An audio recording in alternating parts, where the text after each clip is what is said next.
Bismillahirrahmanirrahim. Assalamu alaikum all. Welcome to my YouTube channel Physics Expert. Today our topic is resolution of forces, chapter number 4, turning effect of forces, class 9th physics. आज का ये topic start करने से पहले मैं आपसे इतना ही कहूँगी कि अगर आप मेरे चैनल पे न्यू हैं तो kindly subscribe my YouTube channel and press the bell icon, ताकि आपको मेरी वीडियोस की नोटिफिकेशन टाइमली मिलती रहे और आप इसी तरह मेरे चैनल के साथ जुड़े रहें। आज का टॉपिक बहुत ज़्यादा इंटरेस्टिंग है, बहुत ज़्यादा इंफॉर्मेटिव है। लॉन्ग के पॉइंट ऑफ व्यू से शॉर्ट में इसकी डेफिनेशन आ जाती है और साथ न्यूमेरिकल पॉइंट ऑफ व्यू से। तो इसका मतलब ये है कि ये तो फुल पैकेज मिल गया आपको, इजीली आपको लॉन्ग, शॉर्ट एंड न्यूमेरिकल का पार्ट मिल गया। इसका मतलब ये कि आप इस टॉपिक को तो स्किप कर ही नहीं सकते। तो काइंडली मैं आपसे इतना ही कहूँगी कि वीडियो को एंड तक ज़रूर देखिएगा और मुझे एंड पे इसका फीडबैक दीजिएगा। अगर आपको कोई चीज़ समझना है तो आप उसका कमेंट सेक्शन में मुझसे क्वेश्चन पूछ सकते हैं, ठीक है। मैं आपको वहाँ पे आंसर करूँगी। बिना टाइम वेस्ट किए हम वीडियो को स्टार्ट करते हैं। आपने एंड तक देखना है और ये बहुत ज़्यादा इंपॉर्टेंट क्वेश्चन है, इंपॉर्टेंट टॉपिक है, resolution of forces. Topic start करने से पहले हमें ये पता होना चाहिए कि इसका मतलब, इसका वर्ड या इस टॉपिक का मतलब क्या है, क्योंकि बहुत से बच्चों को कन्फ्यूजन यहीं से स्टार्ट होती है कि टॉपिक का मतलब क्या है, टॉपिक समझना क्या है। बेसिकली टॉपिक ही है, जिस टॉपिक का नेम ही है जो आपको पूरा टॉपिक गो थ्रू करवा देता है। तो यहाँ पे अगर हम बात करें तो रेजोल्यूशन सबसे पहले आपके पास पॉइंट है, सेकेंडली आपके पास है फोर्सेस।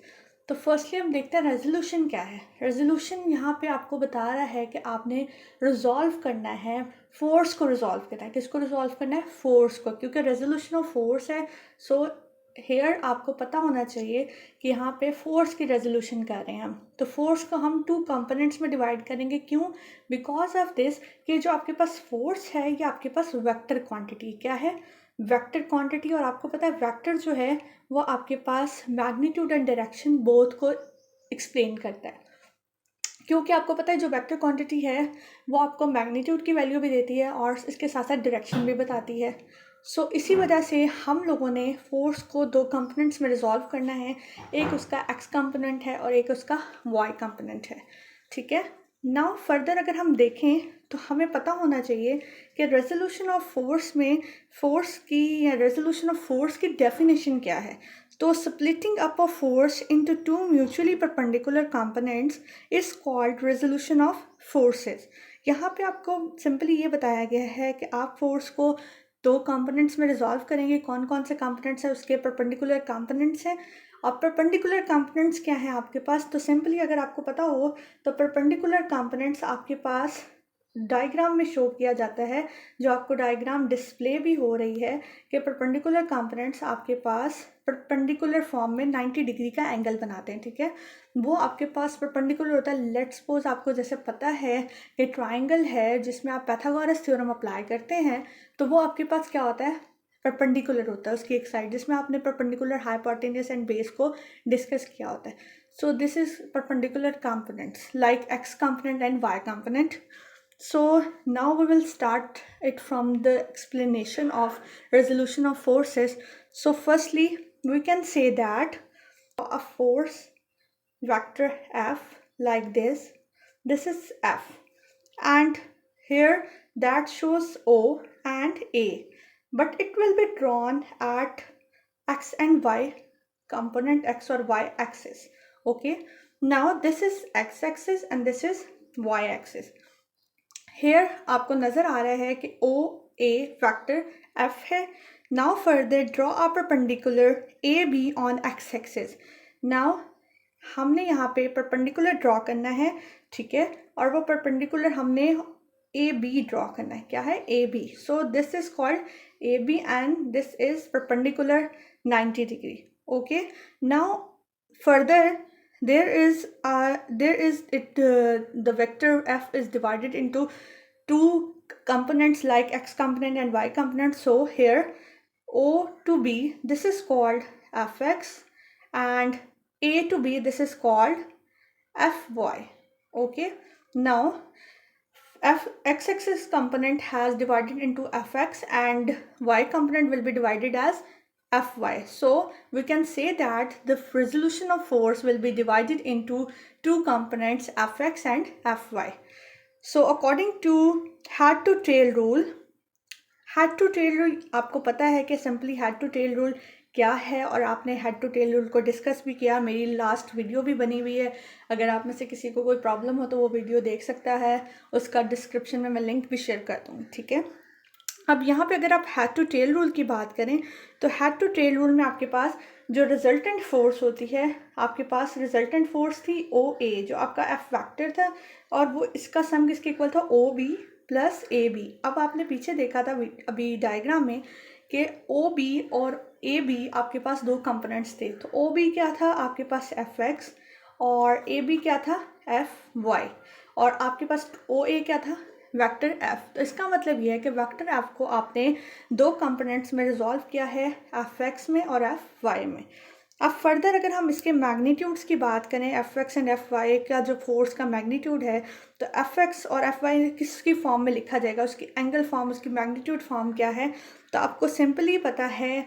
आपने टिग्नोमेट्रिक रेशियोज़ भी पढ़ी हुई थी। टिग्नोमेट्रिक रेशियोज़ में आपने सिंपली देखा था साइन थीटा किसके इक्वल होता है, साइन थीटा इक्वल होता है perpendicular over hypotenuse. Cos theta equal होता है आपके पास base over hypotenuse, and tangent theta equals to perpendicular over base.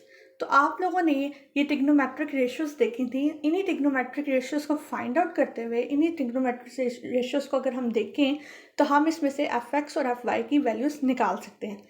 अब वो हम किस तरह से निकाल सकते हैं, वो इस तरह से हम निकाल सकते हैं जैसे कि आपके पास simply the magnitude of fx and fy of the forces fx and fy can be found as a trigonometric ratios like that if cos of theta equals to f over f, like F X over F. अब F X over F किस तरह से हुआ आपको पता है। F x आपके पास क्या था डायग्राम में, अगेन मैं यहाँ ड्रॉ भी कर देती हूँ। आपके पास इस तरह से डायग्राम थी जिसमें आपके पास ये क्या था एफ एक्स, ये आपके पास क्या था एफ वाई, और ये क्या था एफ। अब यहाँ पे आप देख सकते हैं कि आपके पास एफ एक्स जो है वो बेस पे है, और एफ वाई आपके पास परपेंडिकुलर, और एफ क्या हाइपोटेनस। तो कॉस थीटा का भी फॉर्मूला हमने देखा base over hypotenuse. So F x divided by F, ये कॉस थीटा आ गया, और साइन थीटा आपके पास क्या आ जाएगा परपेंडिकुलर ओवर हाइपोटेनस। तो परपेंडिकुलर क्या है एफ वाई, और हाइपोटेनस क्या है एफ। सो एफ वाई ओवर एफ। तो इसका मतलब ये है कि कॉज ऑफ थीटा की ratio I F X over F, and sine theta की I F Y over F.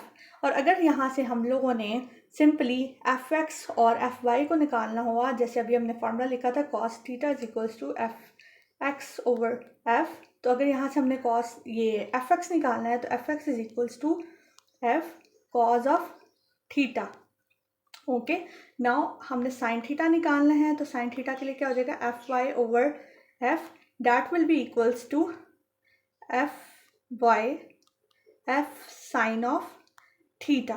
तो इसका मतलब ये है कि आपके पास ये दो फार्मूलाज बने एफ एक्स और एफ वाई का, जिसमें आप लोगों के जो फोर्स के कंपोनेंट्स थे वो बन गए। जो आपके पास दो कंपोनेंट्स निकले एफ एक्स और एफ वाई, जिसका फार्मूला था F X is equals to F cos of theta and F Y is equals to F sine of theta.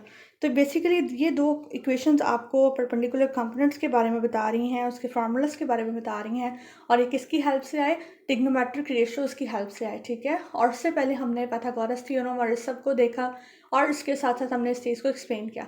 Further इसका मैग्नीट्यूड और डायरेक्शन की वीडियो हो मैं अपलोड करूँगी, तो आप लोगों ने मेरे चैनल के साथ, मेरी वीडियो के साथ इसी तरह स्टे ट्यून्ड रहना है, ताकि आप लोगों को इसका नेक्स्ट पार्ट मेरी नेक्स्ट वीडियो में आपको मिल जाए, जो मैं आपको इसके बाद नेक्स्ट डे अपलोड करूँगी, ठीक है।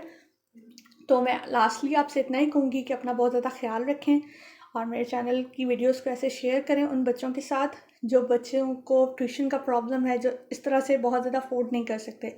तो मैं इंशाल्लाह अपने आप को आपके कमेंट से, आपकी चीज़ों से मैं अपने आप को दिन ब दिन इम्प्रूव कर रही हूँ, ताकि मैं और से और ज़्यादा अच्छी वीडियोस आप लोगों के लिए बनाऊँ, और आप लोगों की अंडरस्टैंडिंग के कॉन्सेप्ट और अच्छे कर सकूँ।